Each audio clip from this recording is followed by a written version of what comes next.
은행에서 주택담보대출을 받았을 때 대출이자 또는 상환금을 2달 이상 내지 못하면 연체이자가 기하급수로 늘어난다고 합니다.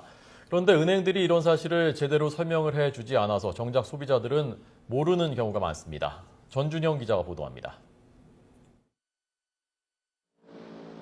은행에서 주택담보대출을 받은 뒤 이자나 상환금을 한 달 연체하면 연체된 금액에 대한 이자만 더 내면 됩니다. 하지만 연체가 2달이 넘으면 계산 방식이 달라집니다. 단순히 2달간 연체된 금액이 아니라 전체 대출 잔액에 대한 연체이자를 내야 합니다. 이른바 기한의 이익 상실이라고 해서 은행들이 고객에게 빌려준 대출금을 만기가 되기도 전에 회수하는 절차에 들어가는 겁니다. 구체적으로 은행에서 10년 만기 일시 상환 조건으로 주택담보대출 1억 원을 받았을 경우 약정이자를 한 달 연체하면 79만 1,000원을 내면 됩니다. 하지만 연체가 2달을 넘어가면 대출 잔액 1억 원에 대한 연체이자가 더해져 2개월째는 177만 2천 원, 3개월째는 284만 5천 원, 6개월째는 624만 원으로 이자가 급증하게 됩니다.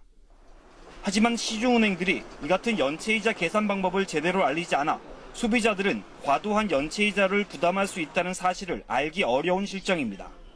한국소비자원은 14개 시중은행 가운데 대출 약정서나 홈페이지 등에 기한의 이익 상실에 대한 연체이자 계산 방식을 고지한 곳은 한 곳도 없다고 밝혔습니다.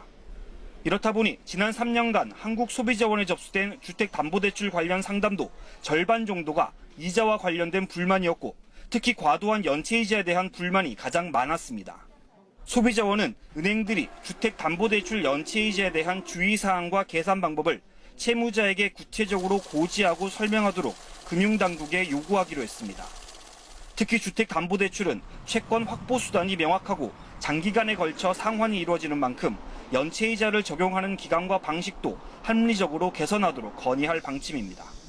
YTN 전준영입니다.